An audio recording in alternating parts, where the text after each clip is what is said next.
Good morning, students. Today we are going to start our very first chapter of chemistry of class 11, that is some basic concepts of chemistry.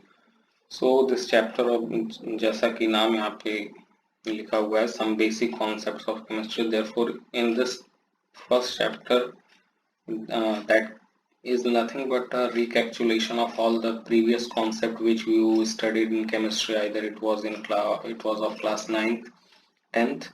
So all the previous topics will be covered in a very short manner, all the various concepts.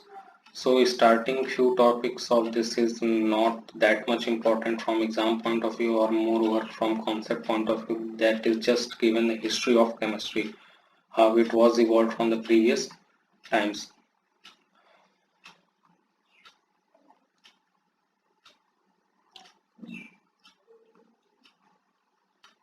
So I will directly jump to the page where the concept, actually important concepts, starts. So we will start with the very first, that is International System of Units or SI unit. That is the full form of SI. Please keep in mind the full form of SI because in some exams they will ask you what is the full form of SI.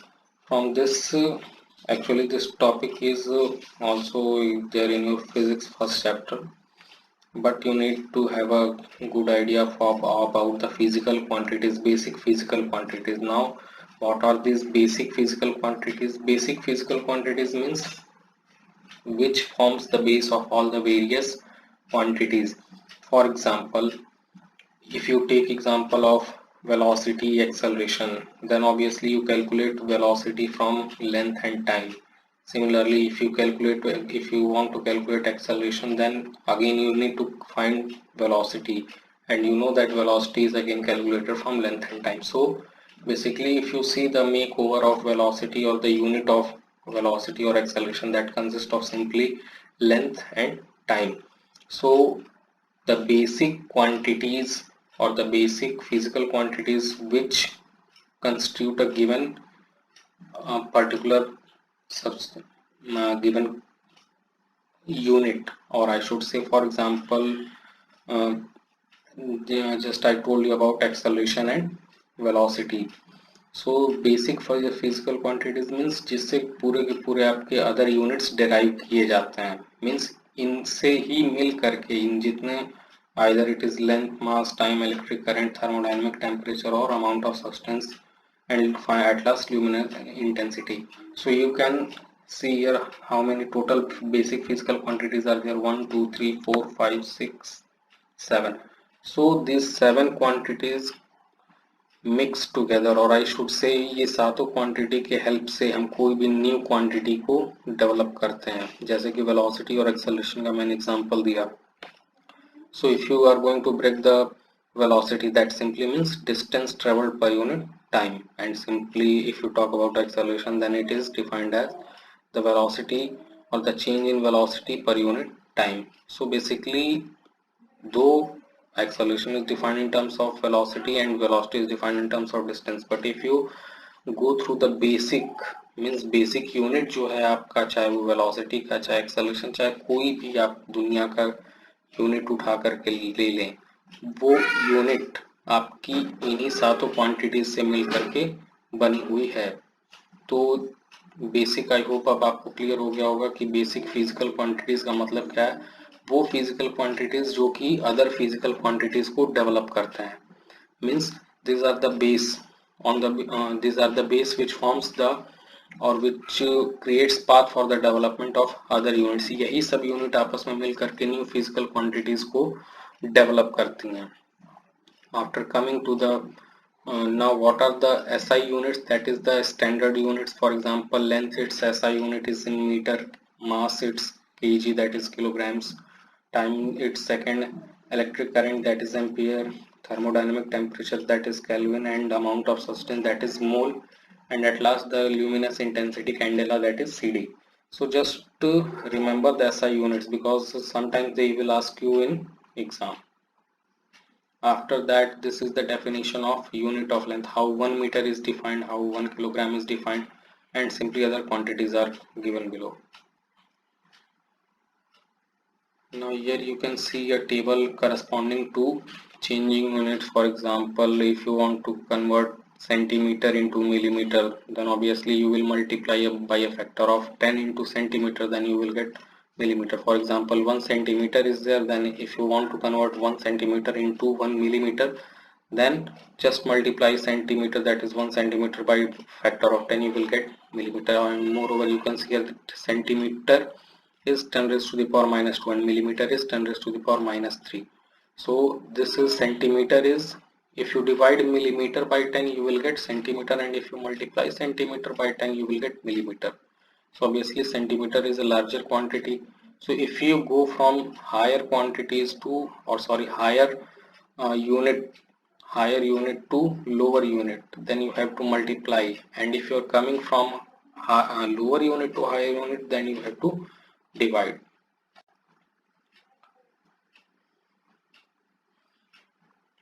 After that, these are some chemical equipments you will find when you will enter the chemistry lab. Burette, as shown here, burette is there, pipette is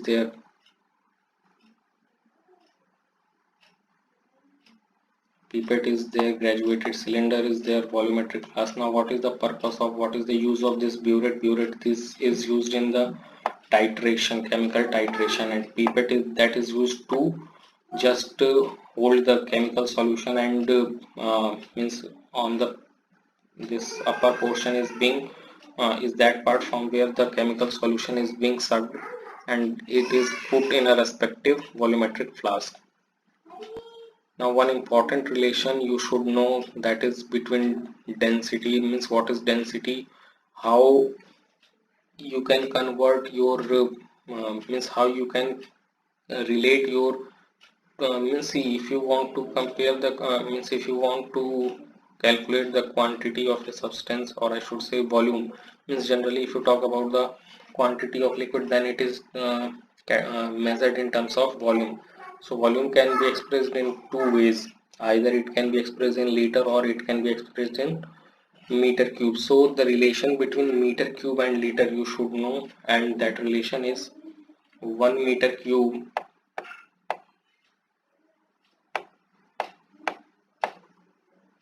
1 meter cube is equal to 1000 liters.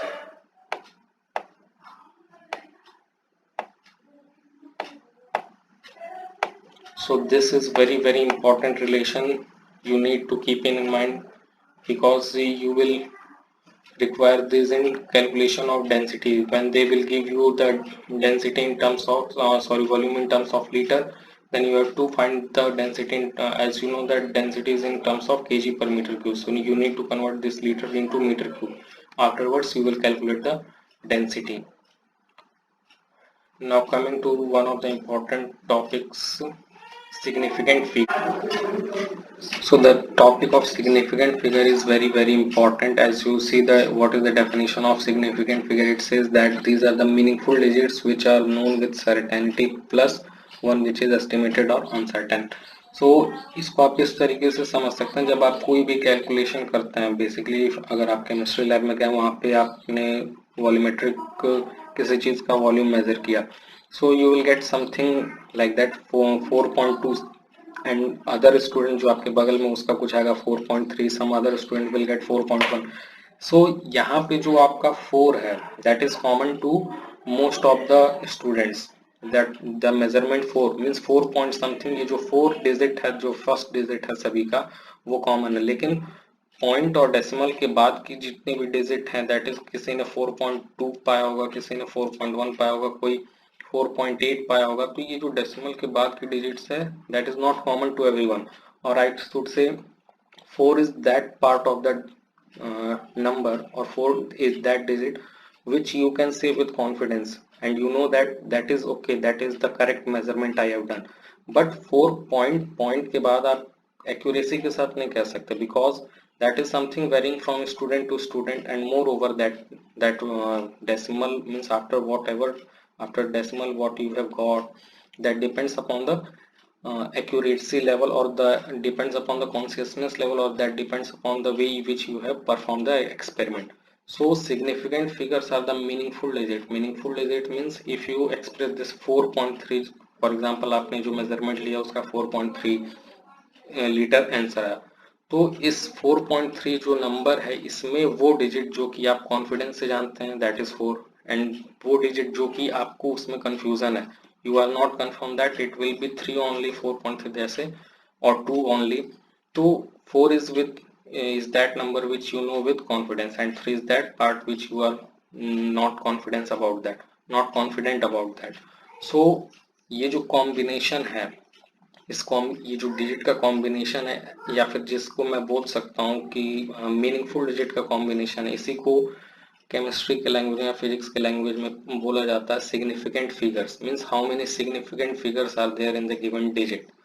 There are now certain rules are there to decide how many significant figures are there. For example, the very first is that all non-zero digits are significant. Means for example आपने कोई किसी चीज का length major किया, you got the length to be 285 centimeter and somebody asked that what are the number of significant figure.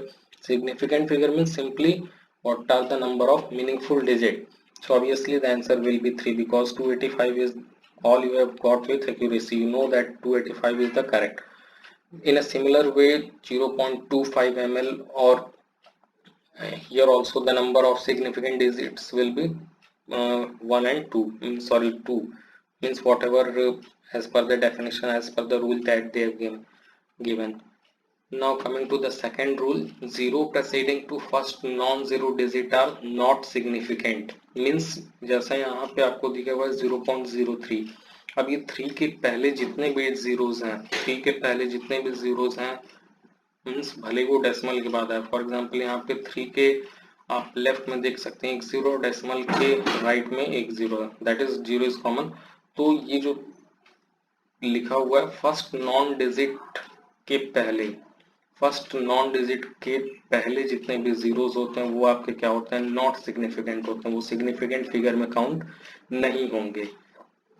Similarly यहाँ पे एक और एग्जांपल दिया हुआ है 0.0052, तो यहाँ पे टोटल देखने में तो वैसे 4 डिजिट्स हैं लेकिन सिग्निफिकेंट कितने होंगे, 5 and 2, that is 2 digits will be your significant. ये जो बाकी के आगे के 2 जीरो हैं जो कि डेसिमल के बाद के हैं वो सिग्निफिकेंट फिगर्स में काउंट नहीं होंगे. So keep this rule in mind.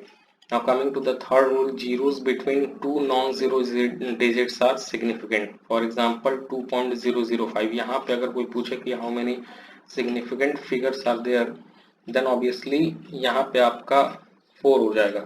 So अगर आप ये rules के थ्रू जाएंगे तो basically it's tell you about when the zero will be counted in significant figure and when it will not be counted. मतलब कि basically ये rule zero के काउंटिंग पे डिपेंड करता है. मीन्स जीरो को कब हम सिग्निफिकेंट फिगर में काउंट करेंगे और कब नहीं काउंट करेंगे, यही रूल आपकी जो चारों रूल है ये डिसाइड करते हैं. अदर जो डिजिट्स होते हैं either 1 2 3 they will be always significant only, but zero को कब लेना है और कब नहीं लेना है सिग्निफिकेंट फिगर में, ये रूल वो आपको बताते हैं.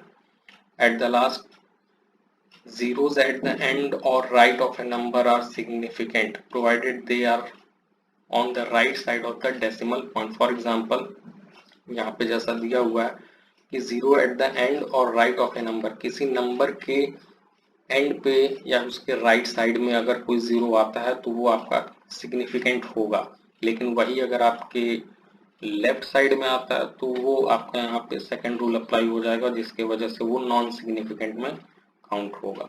So these are the various rules regarding your significant figures which you need to keep in mind. Now coming to the next topic, that is accuracy and precision.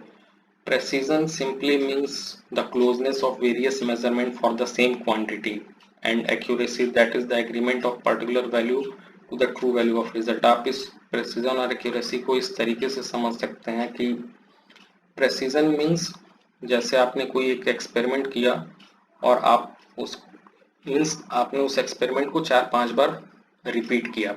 So the ideal answer is, ideal answer और the ideal, आपने किसी चीज का मान लीजिए volume major कर रहे हैं तो आइडियल आंसर इज 4 लीटर, लेकिन आपका आंसर क्या आ रहा है 2.2 litre 2.3 litre, 2.35 litre, 2.23 litre. So we all know that यहाँ पे जो भी मैंने रीडिंग्स बोले हैं, 4 इज द आइडियल, 2.3, 2.2, 2.23, 2.33, इन दोनों में काफी डिफरेंस है। जो आइडियल वैल्यू है और जो आपने 4 रीडिंग्स जो लिए हैं उन दोनों में काफी अंतर है। लेकिन आप एक चीज ऑब्जर्व किए होंगे कि जितने भी वैल्यूज आपने मेजर किए, आइदर इट इज 2.33, 2.2, 2.22, ये रीडिंग भले ही गलत है, लेकिन आपने जितने भी रीडिंग मेजर किए ये सारे के सारे आपस में क्या है, very very close. So this closeness of the measurement which you have taken, this closeness of measurement which you have taken is called as the precision, is called the precision, or the how much precise your measurement was. Now accuracy simply means how close is your measured value to the real one, means आपने जो value major किया है वो कितना close है आपके ideal value से, या फिर जो एक्सपेरिमेंट का आइडियल रिजल्ट है। फॉर एग्जांपल आपका आइडियल आंसर था 4 और आपका मेजरमेंट आया 2.2, सो क्लियरली ये पता चल रहा है कि आपका answer is not accurate because there is huge difference between the ideal answer and your experimental value. Though your answer is precise but it is not accurate.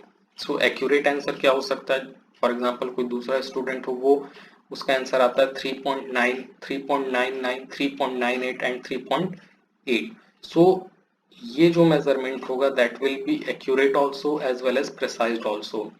So simply आप अगर simple language में समझें, precision और कुछ नहीं है, जितने भी आपने मेजरमेंट लिए हैं वो सारे के सारे मेजरमेंट आपस में कितने क्लोज हैं, वो सारे के सारे मेजरमेंट आपस में कितने क्लोज हैं, ये प्रिसीजन कहलाता है। और एक्यूरेसी क्या कहलाता है कि आपने ग्रुप में जितने भी 4 रीडिंग्स लिए ये चारों आपके आइडियल आंसर से कितना क्लोज है।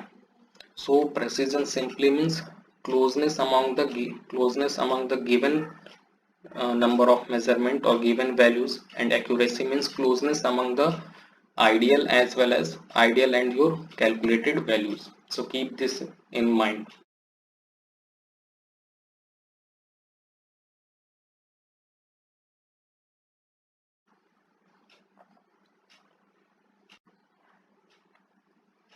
Now coming to the very important section of this chapter, that are the various laws of chemical combinations.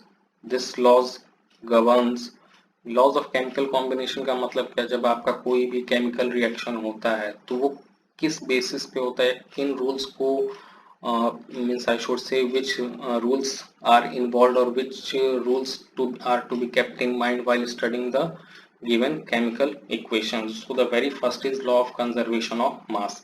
So here you need to keep in mind what is the meaning of that particular law and who proposed that particular theory.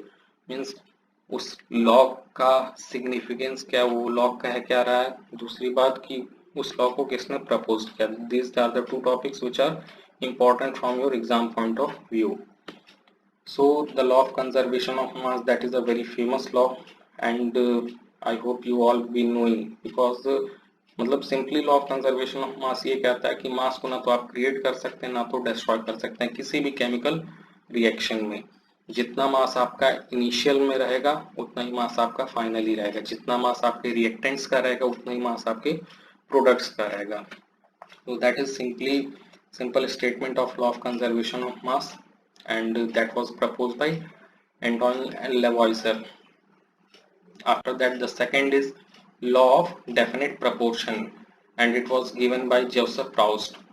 अब इसका statement ध्यान से सुनिएगा. He stated that a given compound always contain exactly the same proportion of elements by weight. Means actually ये क्या कह रहा है कि कोई भी कंपाउंड फॉर एग्जांपल H2O है आपका, तो H2O में जो हाइड्रोजन और ऑक्सीजन का मिक्सिंग हुआ, केमिकल मिक्सिंग हुआ, या फिर आई शुड से कि H2O बनाते समय हाइड्रोजन और ऑक्सीजन जब केमिकली मिक्स्ड हुए होंगे तो उनका अगर मैं वेट का रेशियो लूंगा, अगर मैं H2O के फॉर्मेशन के दौरान हाइड्रोजन और ऑक्सीजन जब केमिकली मिक्स हुए होंगे और उनके मिक्सिंग जिस रेशियो में, जिस वेट के रेशियो में वो मिक्स हुए होंगे, वो जो रेशियो होगा वो हमेशा कांस्टेंट होगा। तो कांस्टेंट का मतलब क्या है, आपके मेथड ऑफ प्रिपरेशन या method of selection, for example आपने if you purchase a sample of water from US, you took sample of water from Indonesia and you took sample of water from India. So if you compare the by weight what is the mixing ratio of hydrogen and oxygen, or the presence of hydrogen and oxygen in that, that will be constant throughout. That doesn't depend upon the source. So in simple terms, in that is only what he has written, that a given compound always contain exactly the same proportion of elements by weight. और दूसरी बात ये कब follow होगा, ये chemical combination का rule है, ये फिजिकल कॉम्बिनेशन का रूल नहीं है। फिजिकल में आप फिजिकल कॉम्बिनेशन यानी सिंपली कोई मिक्सचर बना दिए, तो वहां पे ये रूल फॉलो नहीं होगा। This is the rule which is followed by only chemical changes or whenever chemical reactions are taking place. This law is also called as law of definite composition. Law of definite composition, in other ways you can say that the composition in which various elements or various compounds react together to form a new compound, that is always constant. Now the next is law of multiple proportion, that was proposed by your John Dalton, and what it says that if two elements can combine to form more than one compound, the masses of one element that combine with a fixed mass of other element are in the ratio of small whole numbers. अब ये क्या English में लिखा है, ये बहुत लोगों को समझ में नहीं आ रहा होगा। यहाँ पे एग्जाम्पल से आप इस चीज को समझ सकते हैं। फॉर एग्जाम्पल क्या बोल रहा है, if two elements can combine to form more than one compound, मतलब कि हाइड्रोजन और ऑक्सीजन का हम एग्जांपल लेते हैं। हाइड्रोजन ऑक्सीजन कंबाइन एक दूसरे के साथ केमिकली कंबाइन होकर के वाटर भी बनाते हैं। दूसरी बात, हाइड्रोजन पेरोक्साइड भी बनाते हैं। हाइड्रोजन वाटर का फॉर्मूला होता है H2O एंड हाइड्रोजन पेरोक्साइड का फॉर्मूला होता है H2O2। Means two different compounds are from two same parental elements, and the parental compounds are here hydrogen and oxygen. These two are combining together in different, obviously in different proportion or in different ratios to form water as well as to form hydrogen peroxide. तो ये law of multiple proportion कहता क्या कि अगर कोई दो element आपके mix होकर के आपस में मिक्स होकर के एक से अधिक कंपाउंड बनाते हैं, अगर दो एलिमेंट आपके मिक्स होकर केमिकली मिक्स होकर एक से अधिक कंपाउंड बनाते हैं, तो जो fixed element means the mass of one element that combines with the fixed mass of other element. अब यहाँ पे आप देख सकते हैं कि हाइड्रोजन का दोनों ही के केस में, चाहे वाटर था चाहे वो हाइड्रोजन पेरोक्साइड था, हाइड्रोजन का जो वेट है जो कि कंबाइन हो रहा है वो फिक्स है आपका।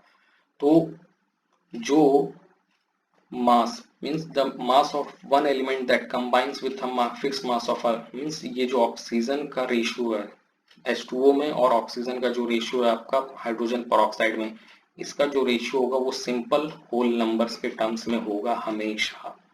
आप दूसरा एग्जांपल लिख सकते हैं कार्बन और ऑक्सीजन का। कार्बन और ऑक्सीजन मिलकर के कार्बन मोनोऑक्साइड भी बनाते हैं। अगर किसी चीज कार्बन को एक्सेस के ऑक्सीजन के प्रेजेंस में बर्न करेंगे तो वही कार्बन डाइऑक्साइड बनाता है।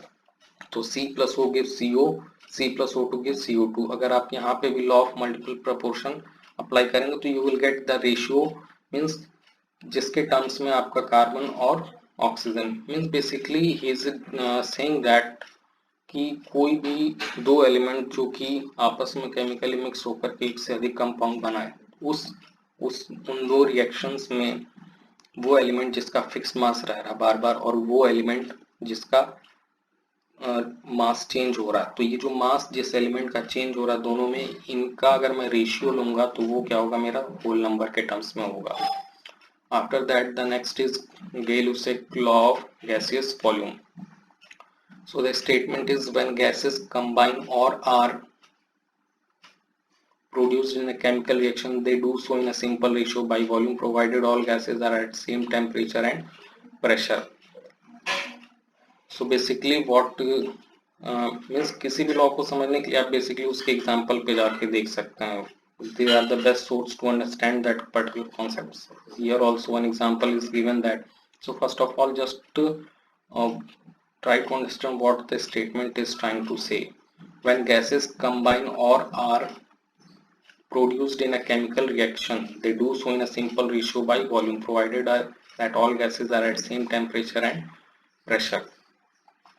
So यहाँ पे जैसे बोला है कि 100 ml of hydrogen combine with 50 ml of oxygen to give 100 ml of water vapor. Hydrogen और ऑक्सीजन कंबाइन होकर के आपका वाटर में, तो ये जो हाइड्रोजन और ऑक्सीजन का रेशियो होगा, जिस रेशियो में वो कंबाइन हो रहे हैं, वो हमेशा आपका simple ratio by means the volume of hydrogen and oxygen which combine, that is 100 ml and 50 ml, bear a simple ratio of 2:1.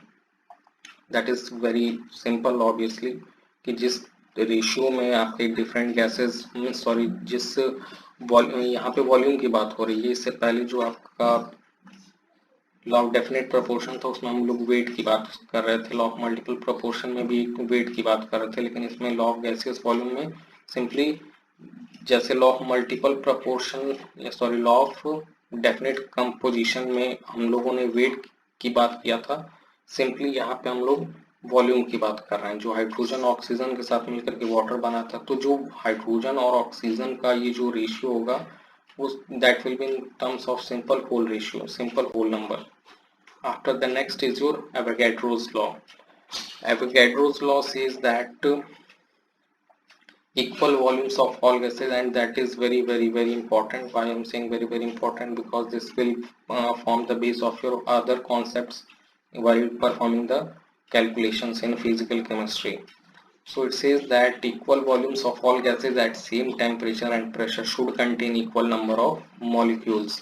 मतलब कि अगर आप हाइड्रोजन ले, आप हीलियम ले और ऑक्सीजन ले, तीनों को सेम टेम्परेचर एंड प्रेशर पे, मतलब कि हाइड्रोजन हीलियम ऑक्सीजन आपने लिया, तीनों का टेम्परेचर सेम है और प्रेशर सेम है, तो आप इनडायरेक्टली कह सकते हैं, आपने मीन्स एक्चुअली एवोगाड्रो ने व्हाट ही सेड दैट कि अगर तीन सेपरेट गैसेस आपने लिए, हाइड्रोजन हीलियम एंड ऑक्सीजन, तीनों का प्रेशर सेम है, टेम्परेचर सेम है, तो जो नंबर ऑफ मॉलिक्यूल्स या नंबर ऑफ एटम्स होंगे, हीलियम में नंबर ऑफ एटम्स और हाइड्रोजन और ऑक्सीजन में नंबर ऑफ मॉलिक्यूल जो भी होंगे, वो क्या होगा आपका, that will contain equal number of molecules. जो उसमें जितने भी हीलियम के मॉलिक्यूल्स होंगे, जितने भी हाइड्रोजन के होंगे और जितने भी ऑक्सीजन के होंगे, वो सारे के सारे आपके क्या होंगे, बिल्कुल सेम होगा. So in today's class I will end here.